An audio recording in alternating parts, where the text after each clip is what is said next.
5월 12일 마감시장입니다. 자, 트럼프 대통령의 중국과의 협의에 대한 의구심이 굉장히 많았는데 오늘 실제로 빅딜 협상을 공개를 했습니다. 굉장히 충격적이었죠. 미국과 중국이 상호 관세에 대해서 서로 115포인트씩 인하하면서 미국은 중국 관세를 145%에서 30%, 중국은 미국에 대한 관세를 125%에서 10%까지 낮췄습니다. 자, 이게 뭐가 중요하냐 여러분들. 트럼프가 지금 90일 유예를 줬지만은 동맹국들에게도 25% 관세를 때려버렸단 말이죠. 근데 중국이 30%입니다. 이렇게 되면은 동맹국들에 대한 관세도 예상했던 대로 10%대로 떨어질 수 있다. 지금 최근에 이제 계속 나왔던 얘기가 결국 트럼프가 보편적인 관세를 진행할 거고 이게 10% 정도에서 많으면 20% 정도로 진행될 것인데 사실 이건 큰 부담 있는 구간대는 아니에요. 충분히. 그리고 이 관세를 하면서도 미국에서 생산하는 제품에 대해서는 관세가 또 유예되기 때문에 충분히 대비가 가능하다고 생각을 하고 있고, 중국이 30%인데 동맹국들에게 25%, 20% 때리는 것도 좀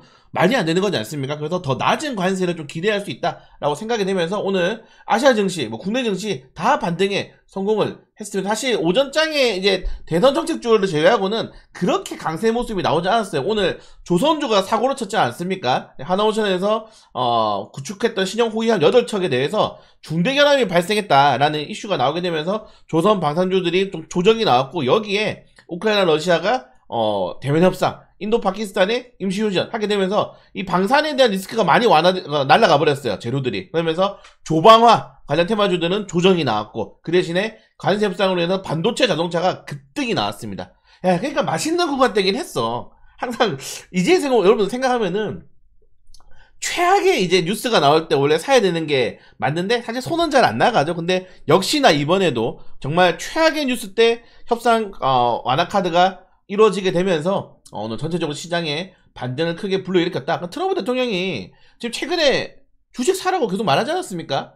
트럼프 대통령이 하는 대로 하면 돼요. 하면 되는데 아쉬운 점은, 국내 증시가 가장 아쉬운 점 뭔지 아십니까 여러분들? 지금 뉴욕 증시 양한 선물 보세요. 2에서 4%야. 디커플링이야. 다 지금 미국 주식 하러 가고 있어요. 미국 주식. 저도 사실 미국 주식 하고 싶습니다. 네. 아무튼 이런 내용이 있고, 한국 주식에 대한 거래대금이 오늘 15조 원까지 상승했음에도 불구하고 야간 선물 대비해가지고 너무 아쉬운 상승률이다. 저는 사실 관세 협상 딱 5회 터졌을 때 최소 2%씩 올라갈 줄 알았어요. 근데 이게 뭐야?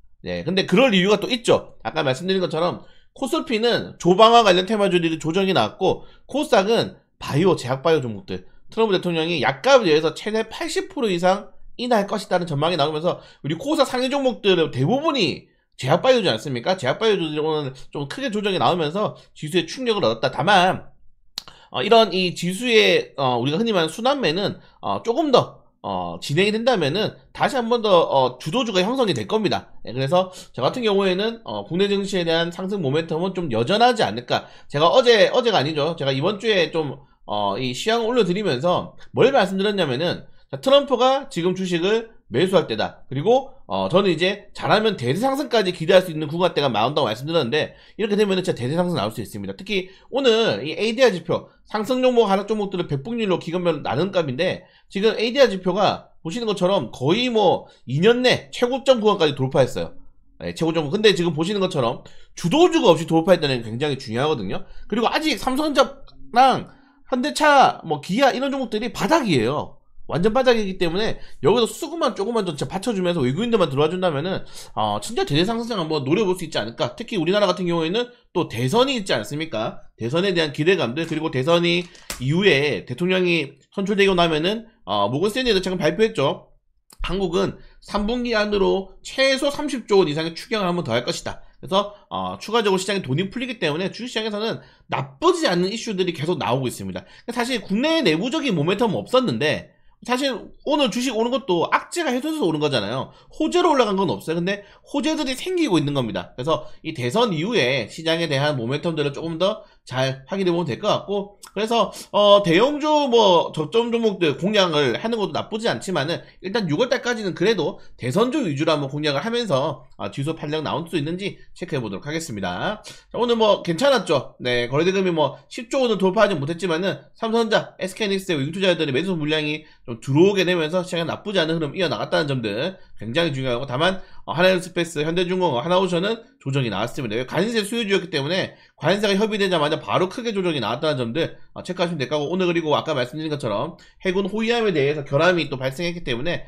악재가 좀 장기화될 가능성도 크다는 점들 확인하시면 될 것 같고, 상한가가 코스피에서는 5개가 나왔습니다. 예, 김문수 테마주들 그리고 일자리 관련 테마주들이 올랐고, 자, 코스닥은 거래대금이 크게 터지지 않았습니다. 다만 뭐 떨어지지 않은 게 다행일 정도로 오늘 알테오젠, HLB, 휴제, 클래시스, 파메리스치 이 의약품 관련 테마주들이 굉장히 큰 폭의 하락이 나왔어요. 네, 시총 상위 종목들, 의약품, 제약바이오 종목들이 진짜 많지 않습니까? 그렇기 때문에 오늘 어느 정도 선방을 했고, 여기 밑에 조금만 더 내려가면은 게임, 뭐 엔터주들이 또 밑에 있습니다. 걔들이 또 올라오면 돼요. 그래서 이런 종목들이 올릴 수 있는지 한번 확인하시면 될 것 같습니다. 그리고 대선이 이제 공식적으로 진행됩니다. 3파전인데 뭐 이재명, 김문수, 이제 이준석인데, 각자가 이제 내거는 슬로건이 있고, 6월 3일까지 22일 동안에 앞으로 유세기간이 진행됩니다. 사실 뭐, 우리나라 대선이 좀 웃기긴 하죠, 여러분들. 막, 포터에다가 확성기 들고 돌아다니고 노래 틀고 다니잖아요. 이것 좀 언제 없어지나 모르겠어.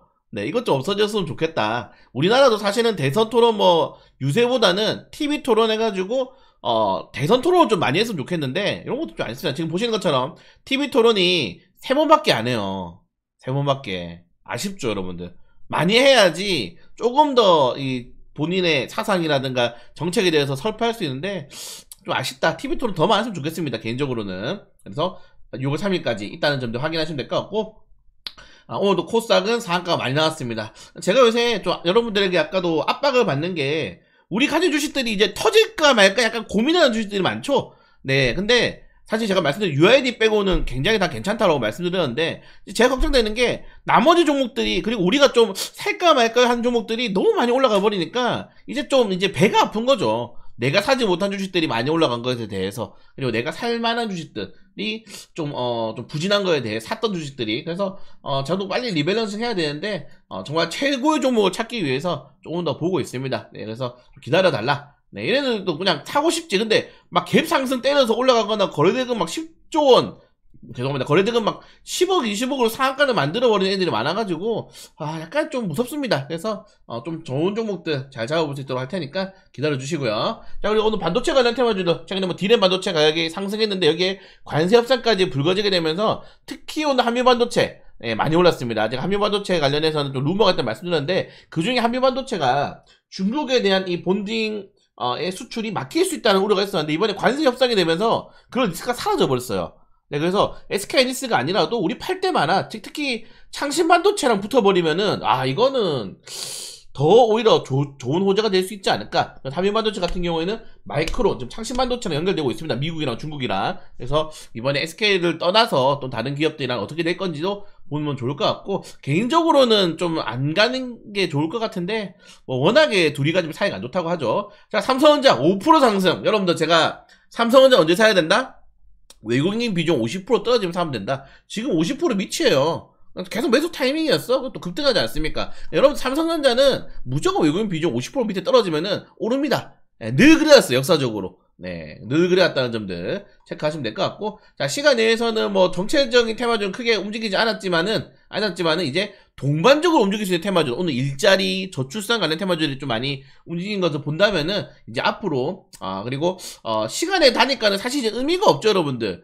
2,700개 중에 1,000개가 대체거래소에서 애프터, 네, 마켓이 되기 때문에, 애프터 마켓 종목은 이 시간에 다니까가 안 됩니다. 사실 의미가 없기 때문에, 이제는 시간에 다닐 것도 없애던지, 통합을 하든지 해야 될 것 같아요. 제가 이거 하고 있는데도 좀, 이걸 왜 하나 싶기도 합니다, 지금. 네, 의미가 별로 없어진 그거였다. 그리고 조방화 관련 테마주는 좀 조정이 좀 크게 나오고 있다는 점들까지 좀 말씀드리면서, 자, 아무튼 오늘 뭐 메이슨 캐피탈이 또 상한가를 못 가서 아쉬운데, 자, 내일 정말 UI들을 자르고 좀 들어갈 수 있는 종목들이 있는지 계속적으로 좀 보면서 한번 잘 잡아보도록 하겠습니다. 나쁘진 않은데, 다시 말씀드리면 나쁘진 않은데, 5월 들어가지고 상한가가 계속 많이 나오는 시장이잖아요. 나도 우리가 그것도 언급했던 종목들, 살까 말까야 하는 종목들. 그래서 저도 좀 스트레스를 받습니다. 네, 이걸 빨리 이겨내려면은 잘 잡아야겠죠. 네, 잘 잡을 수 있도록 파이팅 할 테니까 조금만 더 기다려주시기 바라겠습니다, 여러분들. 네.